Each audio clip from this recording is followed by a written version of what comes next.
Javier, buenas noches con todos, doctora Natali. Es un gusto una vez más dirigir esta reunión virtual y ahora con un colega invitado desde México, ¿no? Que se encuentra ya a esa distancia, a esa distancia. Son distinguidos médicos infectólogos, ¿no? Y para mí realmente es un gusto grande poder compartir un tema tan interesante en la cual el mundo está viviendo la presencia de este COVID, que cada vez tenemos muchas complicaciones, mucha mortalidad, y los temas que vamos a abordar es coinfecciones, ¿no es cierto? Y vamos a ver el Joaquín Moreno, pues es médico internista de la Universidad Nacional Autónoma de México, infectología, Universidad Nacional Autónoma de México, médico tratante del Hospital General de México, doctor Eduardo Lisiaga, y Centro Médico Siglo XXI. Doctor Marquitos Molina, pues no creo que necesita presentación. Él es un colega pues que se formó como internista en nuestro hospital, luego hizo su especialidad allá en México en infectología y además ha hecho infecciones en inmunocomprometidos en la toma de México. Vamos a dar inicio entonces. El tema es interesante en relación a las infecciones que se presentan en los pacientes con COVID-19, ¿verdad? Entonces yo empezaré con un tema que es frecuente, se ve todos los días, sobre las infecciones a nivel aparato respiratorio. Recordemos pues que este virus justamente afecta el aparato respiratorio y gustaría que el doctor Marcos Molina nos abre un poco esta situación. Recordarles que el paciente que viene a hospital José Carrasco Arteaga y los otros hospitales del mundo, pues llegan ya con su problema ya de falta de aire, viene ya con su tos, la placa de toras, pues vemos ya infiltrados. Entonces, interesante, doctor Marco, que usted nos oriente, ¿no es cierto? El momento que el paciente ingresa en estas circunstancias, con infiltrados, ¿usted cataloga ya como una neumonía bacteriana o es una neumonía por el propio virus? Y si es que es una neumonía bacteriana, ¿cómo usted iniciaría su tratamiento y su diagnóstico? Por favor. Perfecto, muchas gracias, doctor. Muchas gracias a Joaquín también por acompañarnos. No sé si me escuchan bien. Perfecto. Perfecto. Bien, entonces, para responder sus preguntas, doctor, pues evidentemente yo creo que este tema era necesario hablar de las coinfecciones en pacientes con COVID. ¿Qué es lo que sucede en el diario de nuestro hospital y de muchos hospitales, no solo a nivel de nuestra ciudad o del Ecuador, sino a nivel mundial? También Joaquín nos dará su experiencia, pero a veces es el prescribir antibióticos, ¿no es cierto? Ingresa el paciente y de entrada está con COVID y de entrada tal vez ya va con o ya se indica algún antibiótico en especial, ya sea ceftriaxona, claritromicina, ampicilina, sulbactam, ¿no? Entonces yo creo que este tema es importante para tratar de ver qué tan frecuentes son las infecciones, ¿no? Entonces voy a hablar de eso precisamente. Mi parte es hablar de las infecciones bacterianas. Tenemos que empezar con un principio fundamental, ¿sí? Que toda infección o que las infecciones bacterianas y micóticas son complicaciones comunes de neumonías virales, ¿no? Recordemos en el 2009 la pandemia por influenza H1N1, donde que también existían infecciones bacterianas y también se daban infecciones, sobre todo por aspergillus, ¿no? Estas coinfecciones es frecuentemente o es especialmente en pacientes críticamente enfermos, ¿no? Pacientes que tienen COVID grave o pacientes que van a terapia intensiva por esta razón.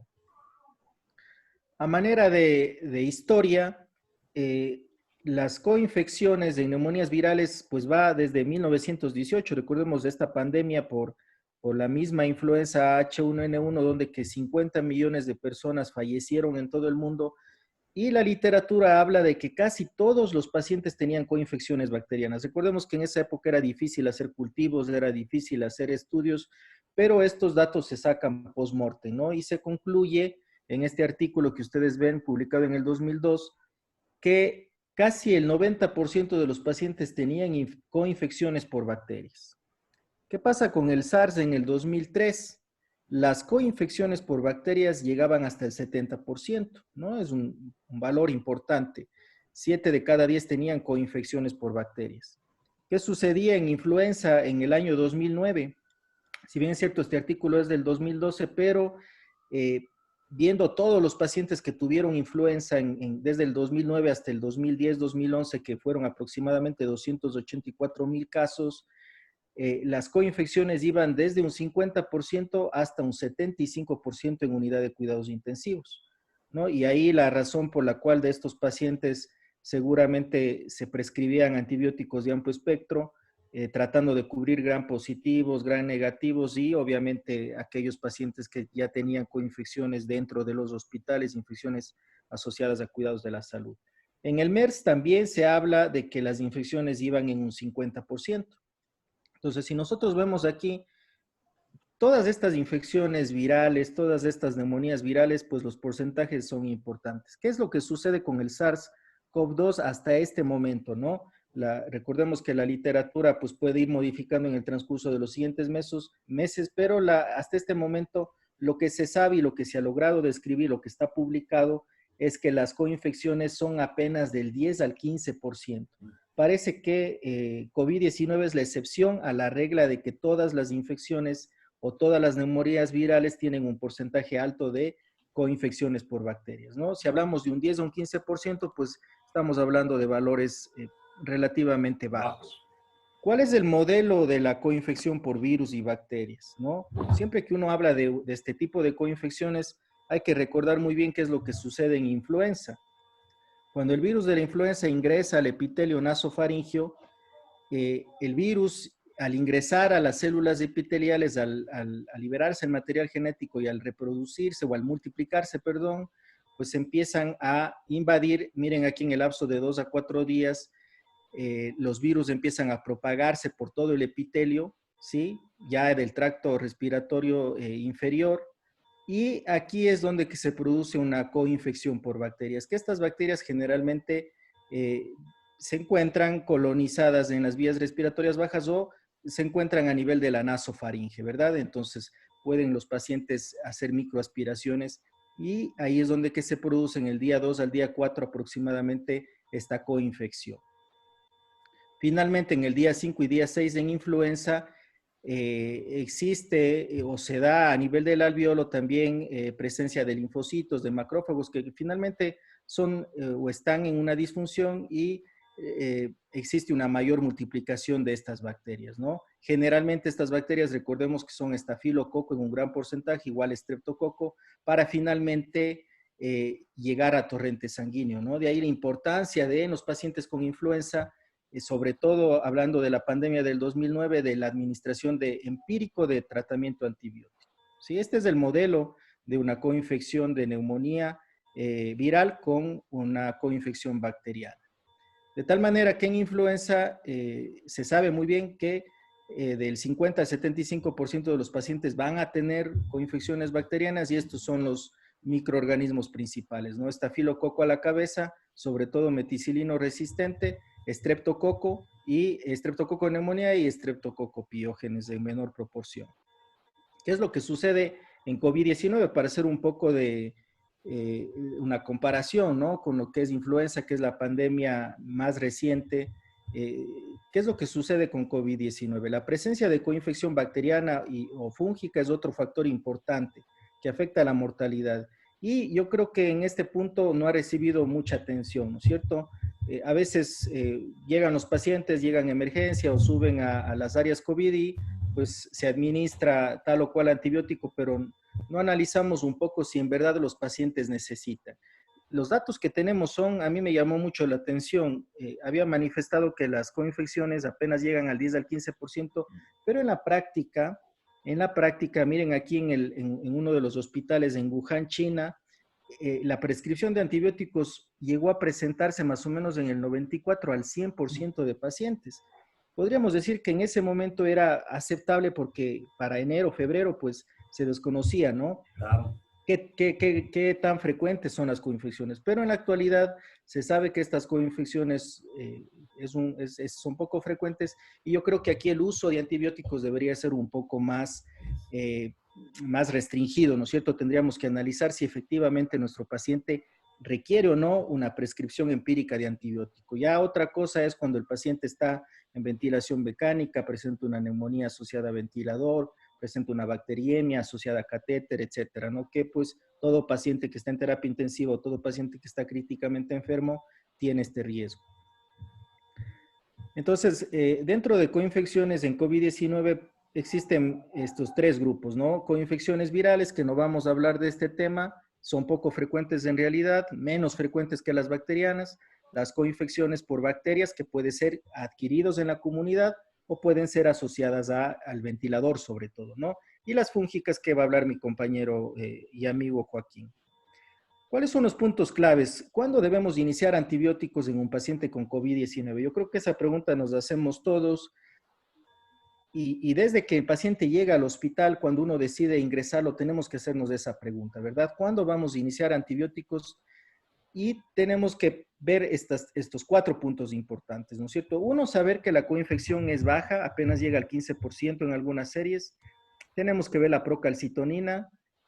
Recordar que el PCR no nos ayuda para saber si es bacteriano o es viral. Este es un marcador inflamatorio nada más, o un reactante de fase aguda. Y la tomografía nos va a ayudar, ¿sí? Más que la misma radiografía, una tomografía simple de tórax nos va a orientar si es que existe una coinfección bacteriana. Muy bien, entonces recordar que las infecciones combinadas por bacterias y virus son poco frecuentes, ¿no es cierto? Sin embargo, las infecciones bacterianas secundarias, es decir, aquellas infecciones que ya suceden en el hospital asociadas a los cuidados de la salud, no son infrecuentes y pueden conducir a una morbilidad y una mortalidad importante, ¿no es cierto? Esto especialmente en adultos mayores. Miren, aquí voy a presentar algunos estudios de coinfecciones e infecciones secundarias. Esta revisión es un estudio observacional retrospectivo. Se publicó, tomado de estos dos hospitales de Londres, del 20 de febrero al 20 de abril. Aquí se reclutó 836 pacientes, a todos los pacientes que ingresaban. Esto me llamó también mucho la atención y yo creo que podríamos ponerlo en práctica, evidentemente acoplándonos a nuestra realidad. Todos los pacientes se hacían hemocultivos, se tomaban muestras respiratorias, ¿sí? Ellos hacían antígeno urinario para neumococo y para legionela. Nosotros tal vez en nuestro hospital esto va a estar un poco complicado, pero podríamos pues a todos los pacientes hacer hemocultivos, aquellos que estén expectorando, tomar muestras de esputo, ¿verdad? De ser posible, ¿sí? Fíjense ustedes, de los 836 pacientes, fueron pocos los pacientes que tuvieron infecciones por bacterias, ¿no? En unos hemocultivos, en unos pacientes se aisló Enterobacter, ¿sí? Aquí es adquirido en la comunidad o asociado a los hospitales, asociado a los cuidados de salud. En los hemocultivos podemos ver aquí, por ejemplo, reportan 36 pacientes con estafilococo coagulasa negativo. Recordemos que esto es contaminación, ¿no es cierto? Un paciente que tenga un estafilococo coagulasa negativo, que solo tengamos en un hemocultivo de forma aislada, eso se considera contaminación, ¿no? Entonces ellos recalcan que también hay que diferenciar muy bien cuando un paciente tiene una colonización o cuando tiene una contaminación y cuando un paciente efectivamente tiene un proceso infeccioso por bacterias, ¿no? Entonces aquí tenemos también Enterobacter, Streptococo, Staphylococcus aureus, pero fíjense ustedes que son pocos los porcentajes, ¿no? Y en muestras en cultivos respiratorios, también fueron pocos los porcentajes, ¿no? Se aisló Staphylococcus aureus, Pseudomonas, Enterobacter, Klebsiella, etcétera, como podemos ver, ¿no? Fíjense, también un dato que me llama mucho la atención, tanto el antígeno para neumococo, para legionela, ¿sí? Los antígenos urinarios todos fueron negativos, ¿sí? Y también se había pedido o se solicitó influenza, ¿no? Influenza y virus sincitial respiratorio, también siendo negativo, ¿no? Este es un PCR a nivel, un hisopado también que les hacían a los pacientes, que en nuestro hospital sí podemos hacer el hisopado, el PCR múltiplex, ¿no? Respiratorio, y de hecho lo hemos hecho en algunos pacientes. La conclusión de este estudio o de esta revisión de este estudio retrospectivo es que existe una baja frecuencia de infección por bacterias, ¿no? Hasta el momento, ¿no? Igual existen otras revisiones. Esta es una búsqueda sistemática en Medline, en Base y PubMed, utilizando varios criterios, por ejemplo, coinfección por bacterias y coronavirus. Fíjense ustedes, de todas estas revisiones de estos artículos, algunos artículos con pacientes, con pocos pacientes, por ejemplo, miren 11 casos, 7 casos, etcétera, otros con un número más importante, 338 casos, y nuevamente el número de casos de pacientes que presentaban coinfecciones bacterianas eran pocos, ¿no? Acá de 99 pacientes apenas 2, acá 5 de 29 casos, ¿no? Entonces miren ustedes, la verdad es que eran poco frecuentes los casos. Y los aislamientos podemos ver, pues evidentemente cuando el paciente ya está en ventilación mecánica, cuando el paciente ya está en unidad de cuidados intensivos, pues vamos a encontrarnos con Acinetobacter, con Klebsiella resistente a carbapenémicos, Aspergillus, que ya nos va a hablar Joaquín, y también podemos encontrar otros microorganismos, ¿no? Que son multidrogoresistentes. Sin embargo, sigue siendo el porcentaje bajo. Y aquí, en este artículo, pues una mención importante, ¿verdad? Existe prescripción frecuente de antimicrobianos. Sin embargo, no existe la frecuencia importante de bacterias como para prescribir a todos los pacientes. Este artículo también es muy parecido, del Reino Unido, en este hospital de Winston, del 6 de marzo al 7 de abril, ¿no? Algo muy parecido a lo que ya he mencionado, igual a todos los pacientes que ingresaban hemocultivos, cultivo de esputo, aspirado bronquiales, si es que estaban en ventilación mecánica, y también les pedían antígeno de Legionella y de neumococo, ¿no? Miren ustedes, de 195 casos, lo único representante eran los cultivos donde que se aisló Streptococcus pneumoniae, ¿no? Y habían también colonizaciones o contaminaciones por E. coli, por pseudomonas, y no eran representativos, ¿no? Entonces, nuevamente este artículo nos recalca la importancia del uso racional de antibióticos, y estos resultados sugieren que los antibióticos de rutina no están indicados, ¿no? Entonces, de tal manera que ya vamos teniendo un poco más de claridad, ¿sí? En 4 hospitales COVID en China también, con 257 pacientes, el 10% de ellos tuvieron coinfección por bacterias, ¿no? Apenas el 10%. Y miren aquí las 3 más importantes, ¿no? Streptococo, Klebsiella y Haemophilus fueron los más importantes, ¿sí? Los más frecuentes, digamos así, ¿no? Y pues una cantidad tanto de virus, de bacterias y de hongos, pero en menor proporción. Aquí podemos ver en frecuencias, ¿no? Streptococo neumonía es el principal, junto con Klebsiella. Esta, ojo, es adquirida en la comunidad. Esta Klebsiella no es una Klebsiella resistente a carbapenémicos, ¿no? Y Haemophilus también es frecuente. Estos los pacientes que estaban con COVID moderado y también aquellos pacientes que tenían COVID crítico, ¿no? Seguía siendo frecuente Streptococo, Klebsiella e Haemophilus, ¿no? Dentro de los más frecuentes. Y si vemos hongos, aparece Aspergillus. Nuevamente, la conclusión, con infecciones bacterianas poco frecuentes en pacientes con COVID, ¿no? De tal manera que yo creo que es importante enviar este mensaje de que no todos los pacientes que están hospitalizados requieren antibióticos. Otro punto importante es la procalcitonina, ¿no? La procalcitonina uno considera que cuando está elevada es causa de una infección por bacterias. Sin embargo, los niveles elevados no son específicos de una infección bacteriana.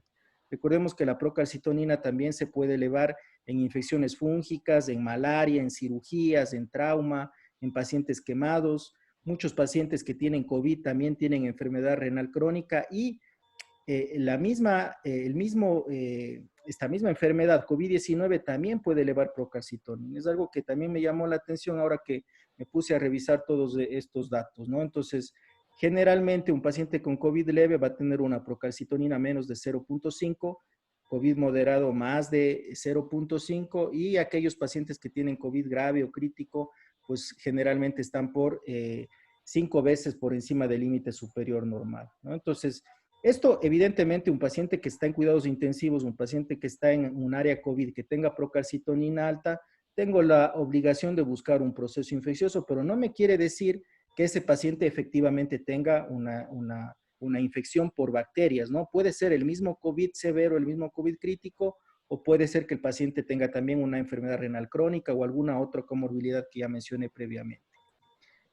Este artículo me llamó mucho la atención porque aquí podemos ver, por ejemplo, Fue retrospectiva igual de 95 pacientes de un hospital COVID de Wuhan y se dividió en 62 pacientes que tenían COVID moderado, 21 pacientes con COVID crítico, perdón, 21 pacientes con COVID grave y 12 pacientes con COVID crítico, ¿no? Estos fueron los puntos de corte más o menos de procalcitonina de cada uno de ellos. Y pues podemos ver aquí, ¿no? Cómo los valores bajos correspondían a aquellos pacientes que tenían COVID moderado, iba aumentando conforme un paciente tenía COVID severo o COVID crítico, sin decir esto que tenga una coinfección por bacterias, ¿no? Al alta, los pacientes que tenían una procalcitonina elevada y que mejoraban clínicamente, su procalcitonina disminuía, ¿no? Podemos ver aquí los valores como descendían incluso de forma importante, ¿sí? Sin embargo, aquellos que tenían procalcitonina muy alta, pues era un factor de mal pronóstico y muchos de ellos, de estos pacientes, fallecían, ¿no? Entonces, la procalcitonina, más de indicarnos o de sugerirnos que puede existir una infección bacteriana, también es un indicador de mal pronóstico en pacientes con COVID-19. PCR y velocidad de sedimentación globular, sabemos muy bien que estos son marcadores inflamatorios inespecíficos, no nos van a ayudar a diferenciar si es que es por bacterias o si no es por bacterias. Sí, de hecho, todos los pacientes con COVID tienen PCRs muy elevadas, eso es algo que ya lo hemos visto.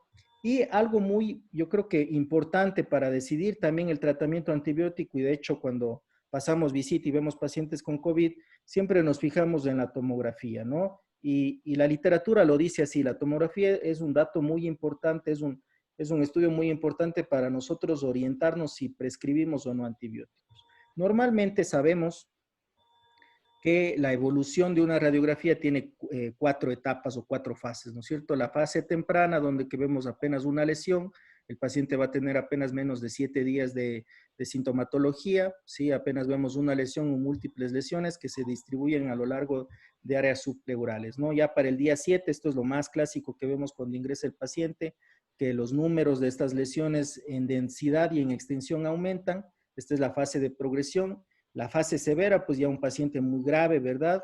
Sí, sin embargo, si ustedes pueden ver en esta tomografía, el paciente no tiene una imagen sugerente de una infección bacteriana, de una neumonía por estreptococo, que es el más frecuente, ¿no? Y ya en la fase disipativa, pues cuando el paciente ya ha superado todas estas fases, se ven apenas sombras de alta densidad parecidas a un cordón. Esto nos va a indicar fibrosis, ¿no? Sin embargo, la literatura nos habla que la neumonía bacteriana la tengo que considerar cuando en la tomografía encuentro consolidación densa focal segmentaria o lobar. Por ejemplo, aquí, ¿no? En esta tomografía, este paciente tiene imágenes en vidrio deslustrado, pero también tiene esta consolidación. Si ven, si nos fijamos, también tiene broncograma aéreo, ¿no? Entonces, en estos casos, sumado a la procalcitonina, sumado a que el paciente tal vez tenga leucocitosis, sin embargo, esto tampoco no nos va a orientar, sino más bien el estudio tomográfico, vamos a decidir empíricamente el tratamiento antibiótico. Si no hay estas imágenes, si el paciente clínicamente, recordemos que apenas el porcentaje es bajo, ¿no? Apenas del 10%, entonces, si no tenemos una imagen que nos sugiera una consolidación densa focal o segmentaria, no deberíamos iniciar antibióticos de forma empírica porque estaríamos utilizándolos de forma indiscriminada, ¿no? Y para poder repensar bien la prescripción de los antibióticos, este artículo en el 2018 publicado en JAMA nos llama a considerar 4 momentos en la prescripción de los antibióticos. Uno, siempre preguntarnos, este paciente tiene una infección que requiere antibióticos, ¿no es cierto? Siempre preguntarnos, no solo en COVID, sino en todos los pacientes que están hospitalizados. ¿Sí? ¿El paciente tiene alguna infección para administrar un antibiótico? 2, antes de administrar el antibiótico, ¿he ordenado los cultivos de forma apropiada antes de comenzar el tratamiento antibiótico? 3, si el paciente ya está con tratamiento antibiótico, ¿cuántos días voy a administrar el tratamiento? ¿No? Ese es otro problema que a veces se inicia por ejemplo, ceftriaxona, claritromicina y resulta que nos prolongamos hasta el día 10, hasta el día de 7 a 10 aproximadamente, ¿sí? Entonces, sí es importante también saber hasta cuándo vamos a dar el tratamiento antibiótico o si el paciente podemos hacer un switch, ¿no? De antibiótico vía venosa, cambiarlo a antibiótico vía oral. Y el cuarto momento, que de forma resumida es menos es más, ¿no? Mientras menos días de antibióticos o mientras menos pacientes estén con tratamiento antibiótico, más ganamos. ¿En qué sentido? En evitar la resistencia bacteriana y el uso racional de antibióticos, ¿no? Nada más para recordar que menos es más. Hay muchas enfermedades o muchas infecciones bacterianas que en la actualidad se sabe muy bien que dando, por ejemplo, 3 a 5 días de antibióticos en una neumonía adquirida en la comunidad versus el tratamiento prolongado que tal vez se daba hace muchos años atrás de 10 a 14 días, el resultado es igual, ¿no? Esto evidentemente basado en ensayos clínicos controlados, ¿sí? Una neumonía asociada a ventilador, dar 8 días de tratamiento antibiótico versus 15 días es igual, ¿sí? Una pielonefritis, un paciente que reciba 5 a 7 días de tratamiento antibiótico intravenoso va a ser igual que si recibe 10 a 14 días. Infecciones intraabdominales, evidentemente drenando si es que tiene alguna colección, algún absceso, pero de 4 a 5 días nos da igual que un tratamiento de 10 días. En una celulitis, igual 5 días nos va a dar igual que 10 días. Y en osteomielitis crónica, por ejemplo, 42 días resulta que es igual a 84 días, ¿no? En neutropenia febril, si el paciente ya no tiene fiebre 72 horas, es igual que dar antibióticos hasta que el recuento absoluto de neutrófilos suba a más de 500, ¿sí? Pongo estos ejemplos porque en la actualidad el paciente que ingresa con COVID más, por ejemplo, hemos tenido COVID más pielonefritis, hemos tenido COVID más celulitis, COVID más neutropenia, hemos tenido, yo creo que ya de todas las otras infecciones que no necesariamente son a nivel de pulmón, sino vienen tal vez por otra infección en otro sistema o en otro órgano, ¿no? Entonces hemos tenido, yo creo que todas esas características también. Entonces, para resumir, el uso racional de antibióticos, sí, el stewardship, que es lo que se conoce. El día 1 iniciamos el tratamiento antibiótico, esto lo podemos plasmar en los pacientes que tienen COVID y que yo sospecho y considero que le voy a dar tratamiento antibiótico. El día 1 iniciamos tratamiento antibiótico, solicito exámenes de sangre, solicito la toma apropiada de cultivos, que vendría a ser los hemocultivos, si es que está expectorando, tratar de que tome una muestra de esputo. Sabemos que la mayoría de estos pacientes no expectoran o no tienen un esputo importante. Yo creo que los hemocultivos nos va a ayudar. Si tiene otra sintomatología urinaria, etcétera, tomar las muestras que sean apropiadas, ¿no? Y al día 3, revalorar, ¿sí? Suspendo el tratamiento antibiótico porque no encontré ninguna infección, cambio de antibiótico dependiendo de la sensibilidad, continúo con el mismo antibiótico o agrego algún otro antibiótico, ¿no es cierto? Dependiendo lo que encuentre en los cultivos y la evolución de mi paciente, ¿sí? Como conclusión, las infecciones bacterianas en pacientes con COVID es baja, ¿verdad? Por lo tanto, debemos optimizar el uso de antibióticos. Los efectos adversos, acordémonos que cada antibiótico tiene un efecto adverso importante y además pues va a haber la propagación de resistencia de los mismos. Los médicos de primera línea, todos los médicos que estamos en áreas COVID, yo creo que debemos asumir una responsabilidad activa al momento de administrar antibióticos. No es solamente déjale ceftriaxona y claritromicina, por poner un ejemplo. Y también es importante los 4 momentos en la toma de decisiones sobre los antibióticos. Esto es útil cada vez que vamos a prescribir antibióticos, no solo ahora, ¿no? Sino siempre. Yo creo que tiene que ser así. Y recordar que menos es más en estos casos, ¿sí? Mientras menos antibióticos prescribamos, con dosis adecuadas, evidentemente, o menos tiempo, siempre va a ganar el paciente y vamos a evitar resistencias bacterianas, que es lo que queremos evitar. Interesante, doctor Marcos Muchas Molina, es gracias. una exposición muy clara, ¿no? Y nos ha dejado, como dice, con ojos abiertos en el sentido que la coinfección de infección bacteriana relativamente es baja, no está hablando del 10 al 15%. Mi pregunta directa es, el Hospital José Carrasco Arteaga, considerando que la frecuencia o incidencia de infección bacteriana es baja, usted dice que ya desde el primer día ya inicia antibióticos, porque me parece un poquito como que dice si es que la incidencia es baja, ¿por qué iniciar antibióticos desde el primer día? Considerando que usted mismo ha dicho, doctor Marco, es de que nosotros vivimos, no aquí en el país de Ecuador, en México, en el mundo entero, la resistencia de los antibióticos, ¿cierto? En el Hospital José Carrasco Arteaga ya vivimos ese problema de resistencia, ¿no es cierto? Incluso ahora tenemos el famoso KPC, la E. coli doctora de Blé. Entonces yo pienso que es muy importante que usted, doctor Marcos Molina, nos diga ahora, porque hay bastante, hay como 240 y pico de personas que están asistiendo a esta videoconferencia. Es muy importante, porque de aquí se pueden sacar cosas muy decidoras, ¿no es cierto? Para decir en qué momento yo debo utilizar esa técnica. ¿Cuál es el Sí. momento? ¿A base de qué? ¿De la clínica? ¿A base de la tomografía que dice usted? ¿Qué momento usted sugiere iniciar el antibiótico? Bien, bueno, de entrada no tenemos que prescribir antibióticos. El paciente con COVID que viene de la comunidad, solo como menciono ya varias veces, solo el 10% tiene coinfección. Entonces, de entrada no tenemos que prescribir Perfecto. antibióticos. Tenemos que valorar la biometría, tenemos que valorar la procalcitonina y la tomografía de tórax nos va a ayudar bastante, ¿no? En la práctica lo que hacemos es eso, vemos la tomografía junto con exámenes de sangre. Si es que en la tomografía hay datos de consolidación, podríamos iniciar empíricamente un tratamiento antibiótico. ¿Qué vamos a cubrir? El germen más frecuente o los más frecuentes: Streptococo, Klebsiella de la comunidad y Haemophilus, ¿no? Entonces yo creo que con Ceftriaxona estamos muy Está muy bien. bien. Si viene de la comunidad, hay que acordarse también de los atípicos. Sin embargo, la literatura no menciona que son muy frecuentes los atípicos, ¿no? Pero yo creo que está bien Ceftria claritromicina siempre y cuando tenga datos tomográficos, ¿verdad? Siempre y cuando tenga datos tomográficos. La mayoría de los pacientes, lo que hacemos nosotros personalmente es suspenderle los antibióticos cuando el paciente ingresa de la comunidad, ¿no? Porque a veces ya viene de emergencia, a veces ya viene de otra casa de salud con antibióticos.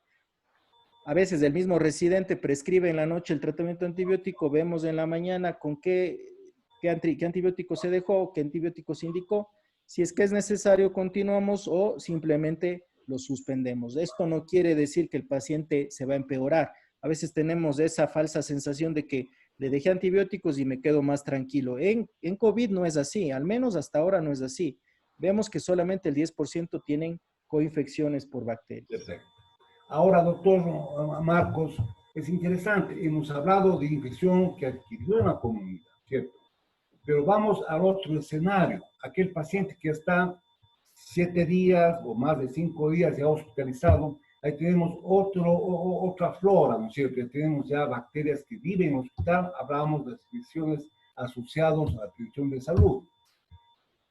En el hospital, en nuestro hospital, ¿ya hay algún estudio o están haciendo ya algún estudio para saber qué bacterias son las que realmente prevalecen en el hospital José Carrasco Arteaga?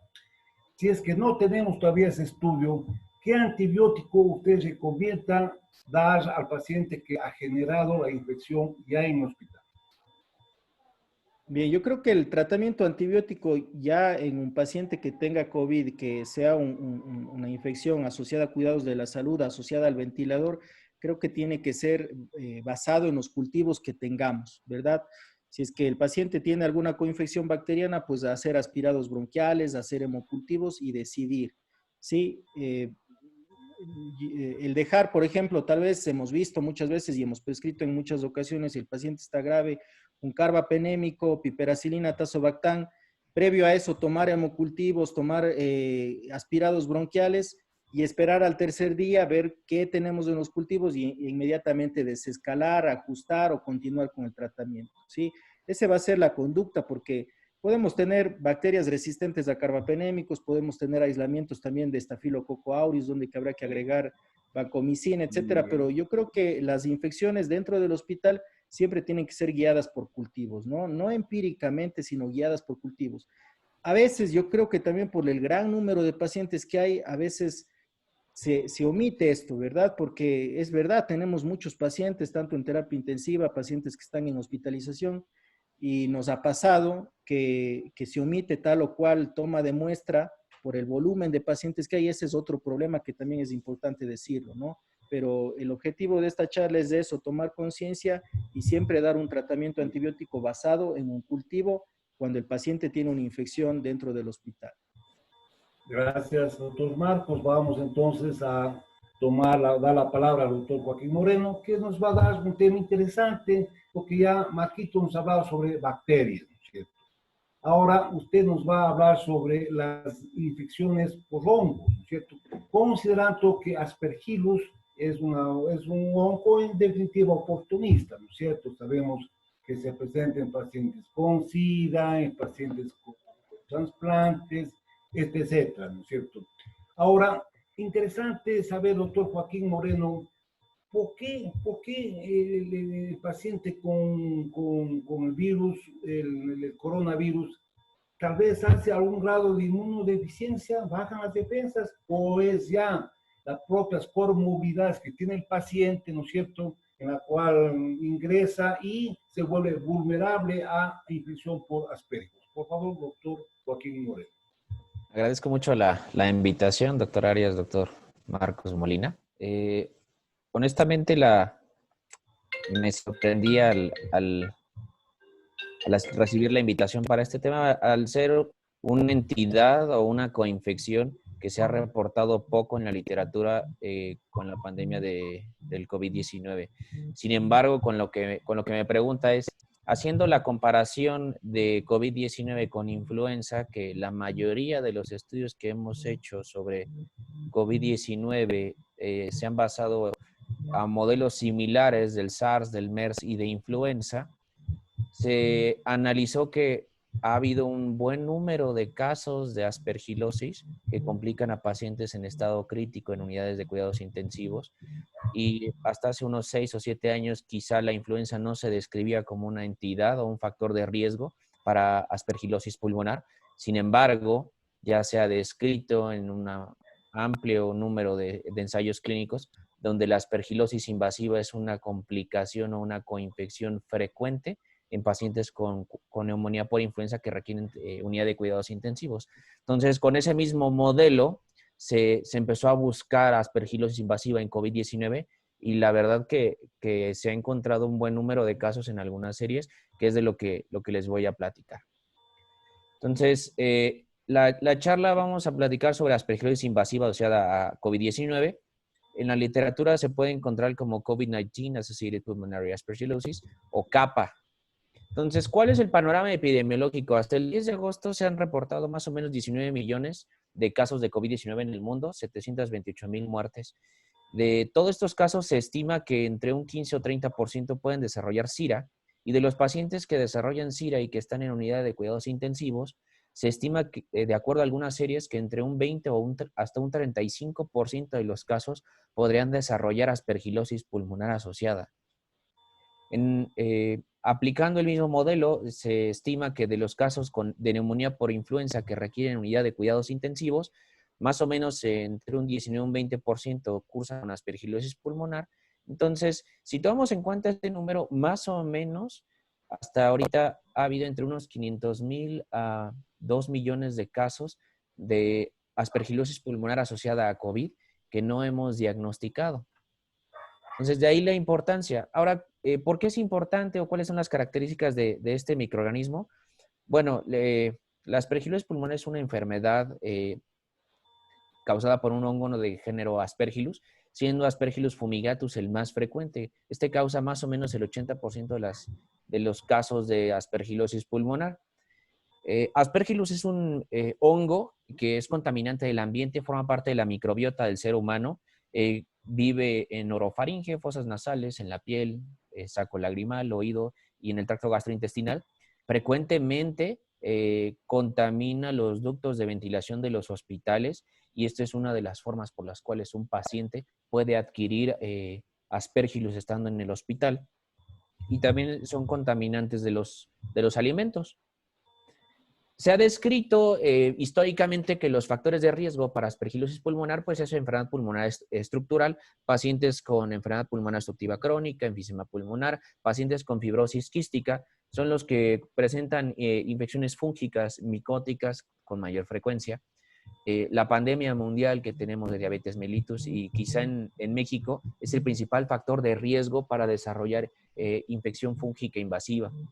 Pacientes con neutropenia, el consumo de alcohol, hemocromatosis, los glucocorticoides se ha estimado con un OR de 5.3 y recientemente influenza se ha descrito como un factor de riesgo importante para aspergilosis pulmonar.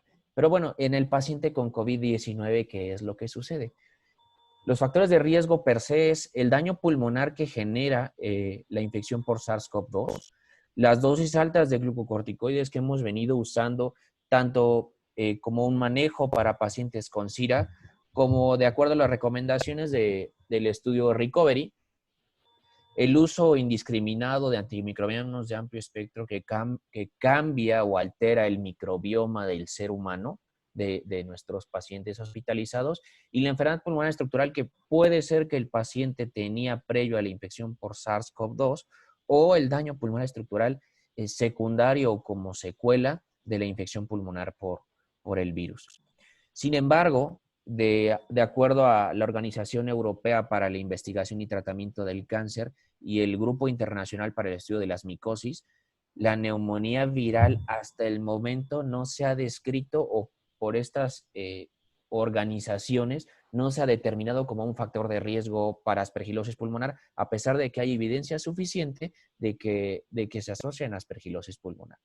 Entonces, a grandes rasgos, la patogenia del daño pulmonar por SARS-CoV-2, porque pues lo hemos platicado y se ha descrito mucho en la literatura, una vez que el virus invade el epitelio respiratorio, causa una respuesta inflamatoria desmedida, causa citotoxicidad directa para las células epiteliales, y en los sujetos que tienen una respuesta inflamatoria desmedida, pueden causar disfunción de la respuesta inmune con la llamada o la bien conocida tormenta de citocinas, una respuesta inflamatoria desmedida, mediada principalmente por interleucina 6, interleucina 2, interferón gamma, donde va a favorecer el reclutamiento de células de la respuesta inflamatoria, la tormenta de citocinas. Esto va a favorecer el daño pulmonar, el proceso infeccioso pulmonar con la neumonía y una respuesta inflamatoria desmedida. Finalmente, este daño local por la respuesta inflamatoria desmedida es la que se asocia al riesgo para la infección por Aspergillus. Entonces, tenemos que la Aspergillus esporula y lo que vamos a inhalar son los conidios. Una vez que estamos en el epitelio respiratorio, los conidios, que miden más o menos de 2 a 3 micras, se adhieren a la membrana basal pulmonar, germinan hasta formar hifas tabicadas, ramificadas, y de acuerdo a los factores de virulencia como la gliotoxina, la ribonucleasa, que modulan la respuesta inmunológica, sus sideróforos de hierro, que estimulan el crecimiento de las hifas, sus adhesinas, la superoxidodismutasa, catalasas y demás enzimas que tiene el paciente, que tiene el hongo. Esto favorece la colonización y posterior infección pulmonar. El espectro de la enfermedad por Aspergillus es muy amplio. Puede ser desde un cuadro broncopulmonar alérgico, un cuadro bronquial, que solamente forme un aspergiloma, que es una lesión única, que realmente no genera grandes síntomas y en ocasiones es un hallazgo por imagen. La aspergilosis pulmonar crónica, que se asocia a tos y disnea y un cuadro muy ambiguo, y hasta el cuadro más severo, que es la aspergilosis pulmonar invasiva. ¿De qué depende en qué espectro nos vamos a ubicar? Realmente, si el paciente tiene una respuesta hiperinmune, bueno, vamos a tener un cuadro alérgico. En pacientes con inmunosupresión o daño pulmonar previo, es más probable que el paciente tenga una aspergilosis pulmonar invasiva. Entonces, la asociación de COVID-19 y aspergilosis pulmonar pues se ha descrito como capa, y hasta el 30 de junio se habían reportado 38 casos de aspergilosis pulmonar asociada a COVID, que pues de acuerdo a los números que yo les decía, seguramente tenemos muchos más casos, y de ahí su importancia de sospecharla. En la literatura, en esta revisión sistemática que se realizó con todo lo que había en la literatura hasta esta fecha, las principales comorbilidades eran diabetes mellitus, pacientes con algún tipo de cardiopatía, pacientes con enfermedad pulmonar obstructiva crónica, hipertensión y asma, que son los mismos factores de riesgo, bueno, que per se asocian a la infección del COVID-19.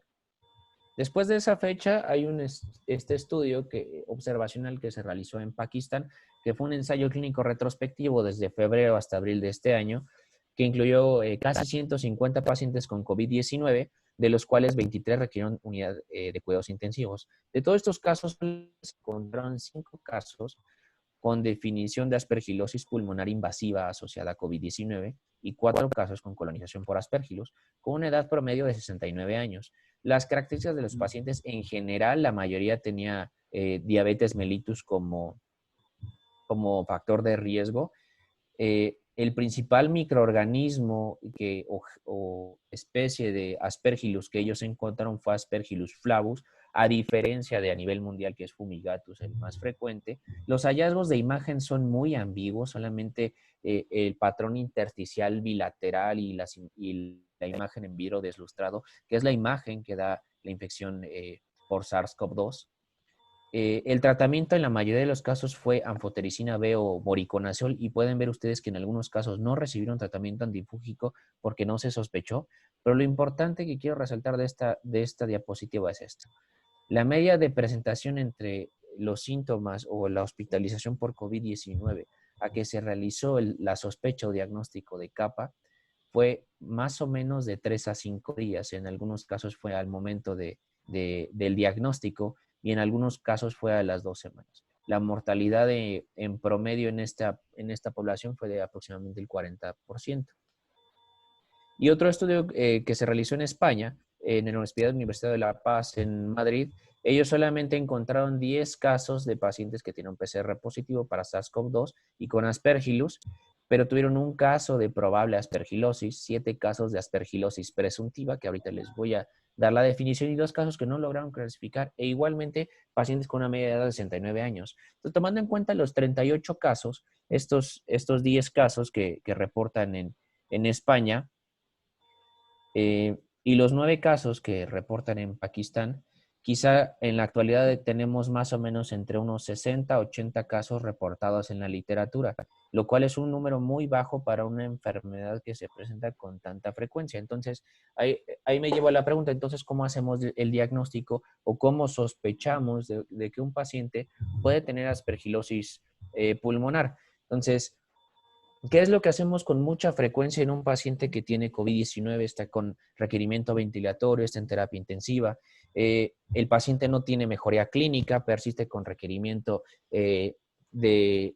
alto de oxígeno, se le está dando tratamiento antimicrobiano empírico por sospecha de neumonía bacteriana agregada, el paciente sigue sin presentar mejoría, le hacemos el cultivo bronquial, le tomamos hemocultivos y no tenemos ningún aislamiento bacteriano, y el paciente sigue sin mejorar. Entonces, ese es el panorama. O sea, es un paciente que a pesar del abordaje, que tiene todo el tratamiento que requiere, tiene tratamiento de soporte para COVID-19, si tiene nuevos infiltrados, deterioro clínico, fiebre, y no tenemos aislamiento de bacterias, tenemos que sospechar en infección por hongos. Y ahora viene la otra pregunta.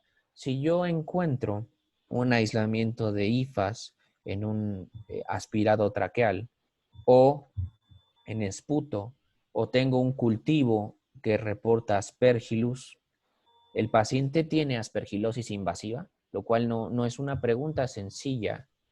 Entonces, este caso es una paciente que estuvo con nosotros en el Hospital General de México.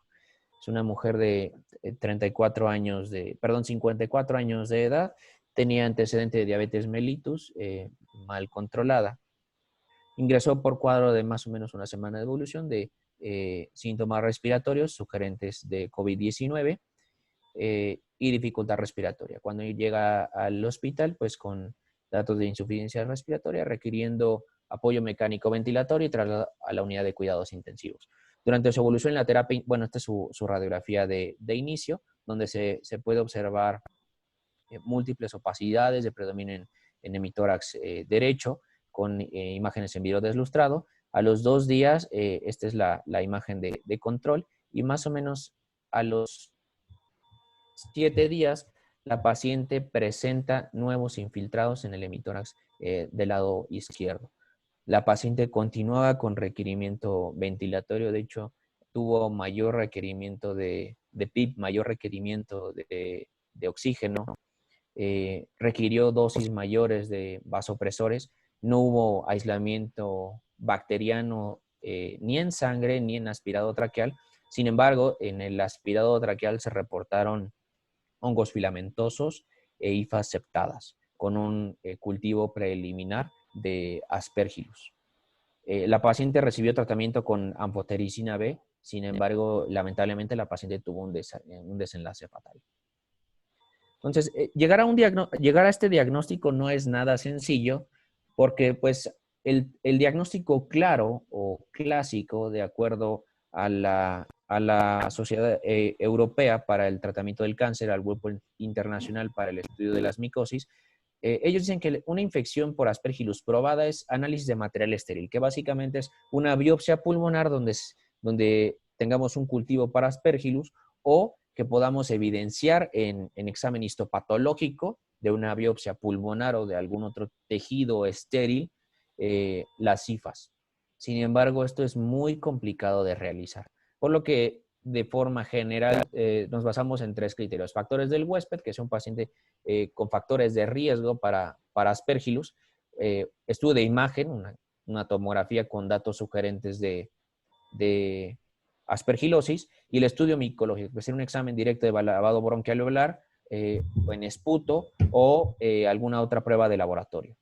Sin embargo, llegar a esto es muy complicado y, como les repito, este grupo no reconoce las infecciones virales como un factor de riesgo, por lo que se propuso el algoritmo clínico. El grupo ASP-ICU propuso desde el año 2010 el algoritmo para estudiar infecciones fúngicas invasivas, en especial por Aspergillus, en los pacientes en terapia intensiva. Entonces, ellos determinan que una infección probada es el mismo grupo, que es el análisis de material estéril, que tengamos cultivo o que podamos evidenciar las IFAs en una biopsia o el diagnóstico presuntivo. Y aquí es mucho más sencillo. Tener un cultivo positivo para Aspergillus en algún tipo de muestra del tracto respiratorio inferior, que puede ser lavado bronquialveolar, aspirado traqueal o esputo. Un paciente que tenga signos y síntomas sugerentes de aspergilosis y que son muy ambiguos: fiebre, dolor pleurítico, tos, disnea, hemoptisis e insuficiencia respiratoria. Y ustedes no me dejarán mentir, son prácticamente los mismos síntomas que puede tener un paciente con COVID-19. Entonces, ¿cómo voy a sospecharlo? Es un paciente que tiene el diagnóstico de COVID-19 y, a pesar del tratamiento e incluso que se le dé tratamiento antimicrobiano empírico pensando en infección bacteriana agregada que no presenta mejoría, tenemos que buscar de forma obligada una infección por Aspergillus. Estudio de imagen, sea por radiografía o tomografía, que tenga algún hallazgo anormal, y en un paciente que tenga factores del huésped. Y aquí sí ellos proponen incluir paciente que esté cursando con infección viral agregada, siendo influenza el más frecuente, y de acuerdo a lo publicado a finales del mes de junio del panel de expertos, publicado en el Intensive Care Medicine, donde ellos hablan de la aspergilosis asociada a influenza. Hasta el final de la revisión, ellos comentan que gran parte de lo que se describe de aspergilosis en influenza podría aplicarse en pacientes con COVID-19. Entonces, ¿qué es lo que vamos a buscar? Nosotros vamos a buscar la aspergilosis pulmonar invasiva o presuntiva, o PIPA por sus siglas en inglés. Entonces, que estas básicamente son 4 cosas: tener signos y síntomas de aspergilosis pulmonar, que reitero, es un paciente con cuadro de COVID-19 que no tiene mejoría a pesar del tratamiento, o que tiene deterioro, nuevos infiltrados, que va hacia la mejoría en los síntomas y reinicia con estos síntomas, etc. Un estudio de imagen anormal, aislamiento de Aspergillus en alguna muestra de tracto respiratorio, y que es un paciente con factores de riesgo. Y donde el factor de riesgo en nuestros pacientes con COVID-19 es tener COVID-19 per se, y que estamos utilizando el esquema recovery con dosis altas de dexametasona, porque es lo que se ha visto que disminuye la mortalidad en pacientes con COVID-19. Entonces, ese es el factor de riesgo de nuestros pacientes. El diagnóstico no es sencillo. Después de tener una muestra de secreción traqueal, aspirado o lavado bronquialveolar, podemos hacer una visión directa con KOH al 10%, donde podemos ver hifas tabicadas ramificadas a 45 grados. Se pueden hacer algunas tinciones como ácido periódico de Schiff, Gridley, Giemsa, Wright, Gomor y Grocott, o hacerle un cultivo convencional donde pues la sensibilidad y especificidad es variable. La especificidad es del 100%, su sensibilidad es bajita. En este caso que se publicó el mes pasado, es de un paciente con COVID-19 que lamentablemente tiene un desenlace fatal. Entonces, en el estudio post-mortem se toman biopsia pulmonar, donde se pueden observar múltiples IFAS en HY.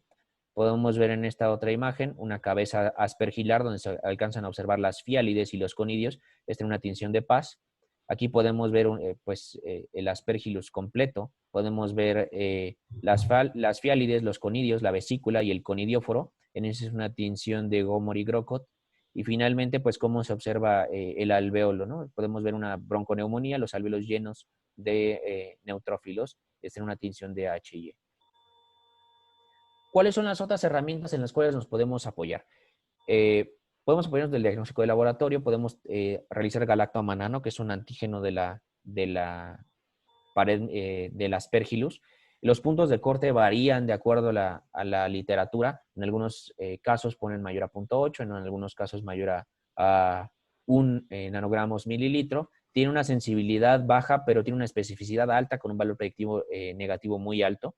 Esto para lavado bronquialveolar, o un galactomanano en suero mayor a 0.5 nanogramos mililitro. Poca sensibilidad, pero alta especificidad y un valor predictivo negativo muy alto. Otras pruebas, como el 1,3 beta de glucano, con un punto de corte mayor a 80 picogramos mililitro en suero, es altamente sensible. ¿Cuál es el problema? Que el beta de glucano es un componente de la pared del hongo, que otros hongos también lo expresan, por lo que tener un beta de glucano positivo no es diagnóstico de infección por aspergillus, simplemente apoya que hay la presencia de un hongo en ese sujeto. Se ha propuesto realizar reacción en cadena de la polimerasa, un PCR anidado para pacientes con aspergillus. Todavía no está recomendado las guías de diagnóstico y tratamiento de aspergilosis, no lo recomiendan de forma generalizada, pero hay ensayos donde se ha descrito que en lavado bronquialveolar de alta sensibilidad, al igual que el PCR en suero, con la ventaja de que es una prueba muy rápida. Podemos tener un diagnóstico o una orientación diagnóstica en el transcurso de algunas horas. Y bueno, finalmente las combinaciones de estos tres, si asociamos PCR en lavado bronquialveolar más galactomanano en lavado bronquialveolar y un beta de glucano en suero, bueno, la sensibilidad es casi del 100% con un valor predictivo negativo de más del 100%. El estudio de imagen en la radiografía, habitualmente vamos a tener los mismos datos que en el COVID-19. En esta serie publicada en el Mycosis, reportan 5 casos de pacientes con COVID-19 y aspergilosis pulmonar invasiva. Aquí lo que como ustedes pueden ver en las imágenes, como bien lo comentaba el doctor Marcos, realmente los hallazgos son típicos de una infección por COVID-19.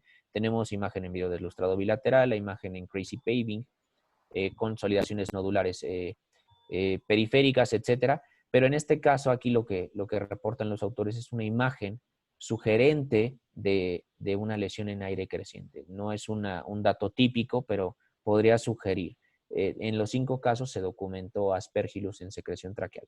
Los hallazgos típicos de aspergillus, como el signo del halo, el signo de Monod, la imagen de aire creciente o de media luna, es muy raro encontrarlas. De hecho, en la literatura, en estos más o menos 60, 70 casos descritos, se ha encontrado más o menos en el 10% de los casos. Entonces, no esperemos encontrar un hallazgo típico de aspergilosis en un paciente con COVID-19.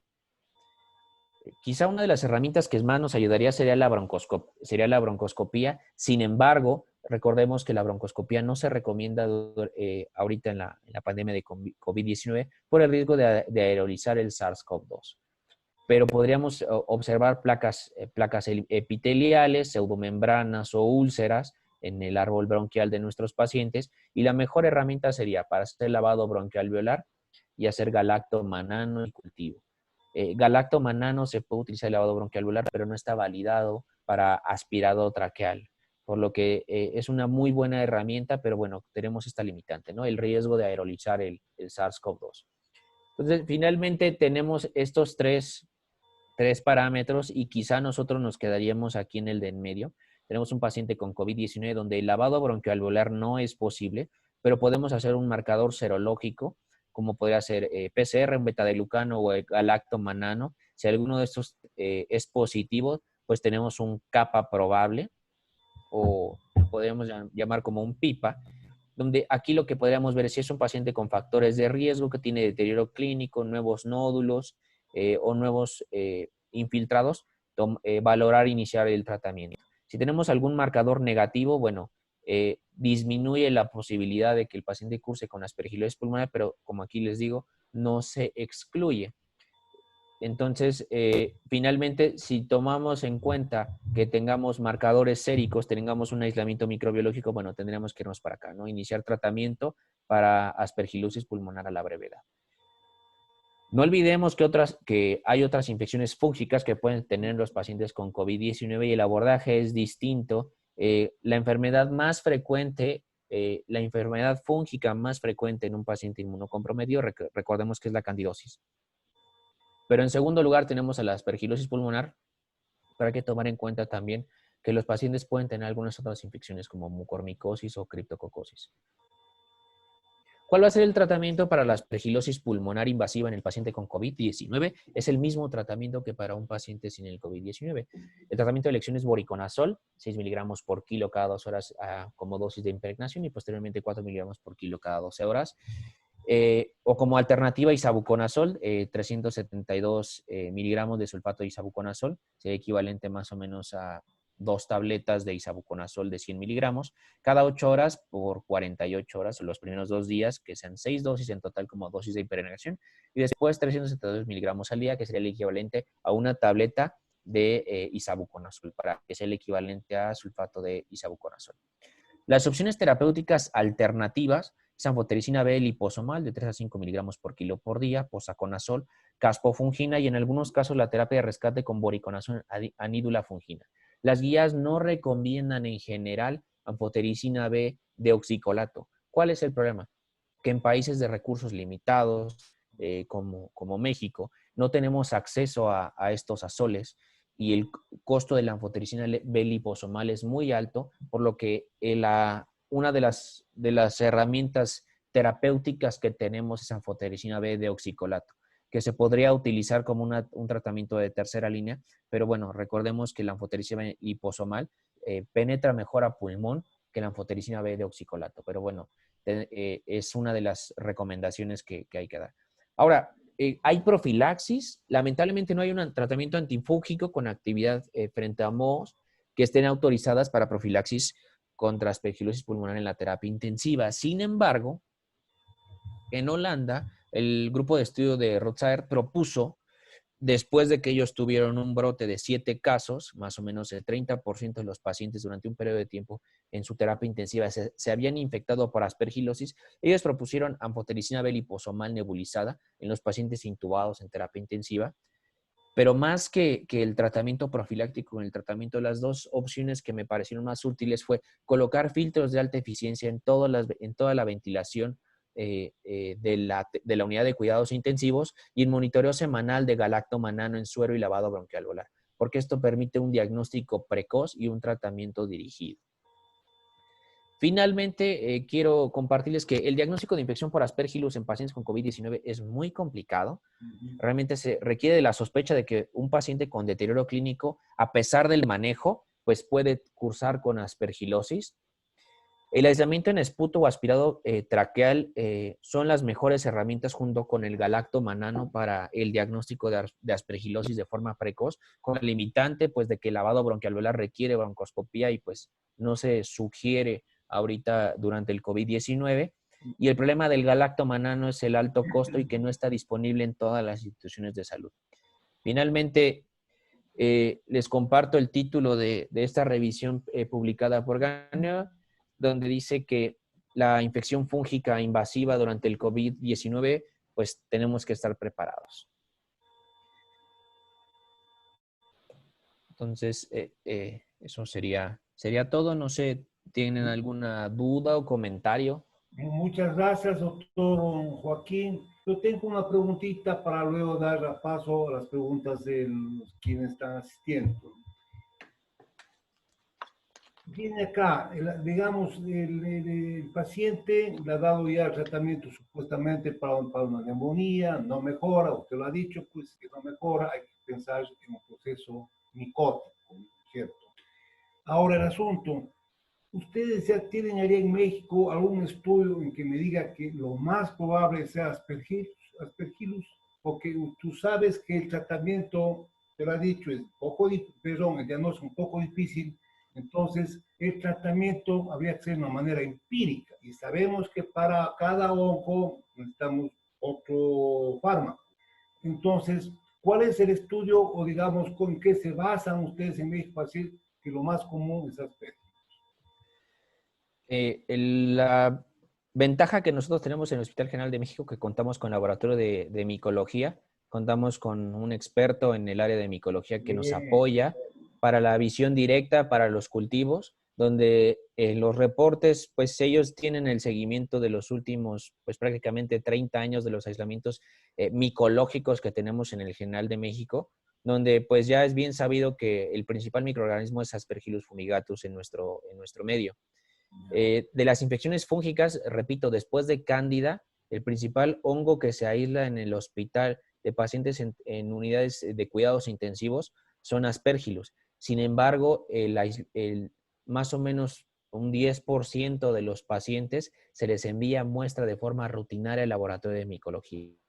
Lo que todo el mundo pensamos es, paciente con apoyo ventilatorio en unidad de cuidados intensivos, tenemos que pensar en una infección bacteriana, principalmente del grupo escape, antes de pensar en una infección fúngica. Entonces, nosotros lo que estamos haciendo ahorita es recomendarle a todos los tratantes de las unidades de cuidados intensivos que además de que se les busque de forma intencionada una infección bacteriana, que pues efectivamente es mucho más frecuente, si el paciente no tiene aislamiento, continúa con deterioro clínico, se tiene que pensar en una infección fúngica y le sugerimos envíen muestras al laboratorio de micología para su análisis, donde tenemos nosotros la ventaja de que tenemos un muy buen servicio de laboratorio de micología para un correcto análisis, determinación del agente y pues un tratamiento precoz. Muchas gracias, doctor.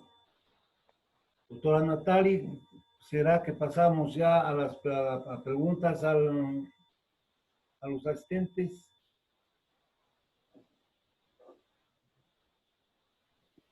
Buenas noches, perdón. En el chat hay varias preguntas para que pueda dar lectura. Ya. Sí. Entonces,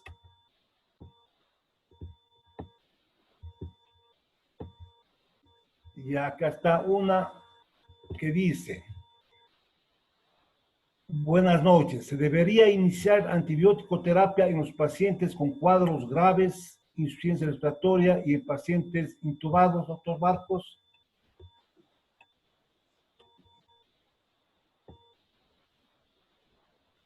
Repito la pregunta. ¿Se debería iniciar antibiótico terapia a los pacientes con cuadros graves, insuficiencia respiratoria y en pacientes intubados?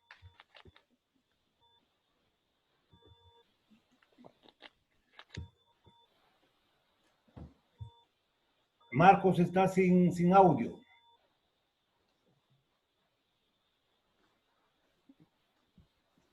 ¿Me escuchan? Ya, ahora sí. Sí, Ahora sí. estaba sin audio.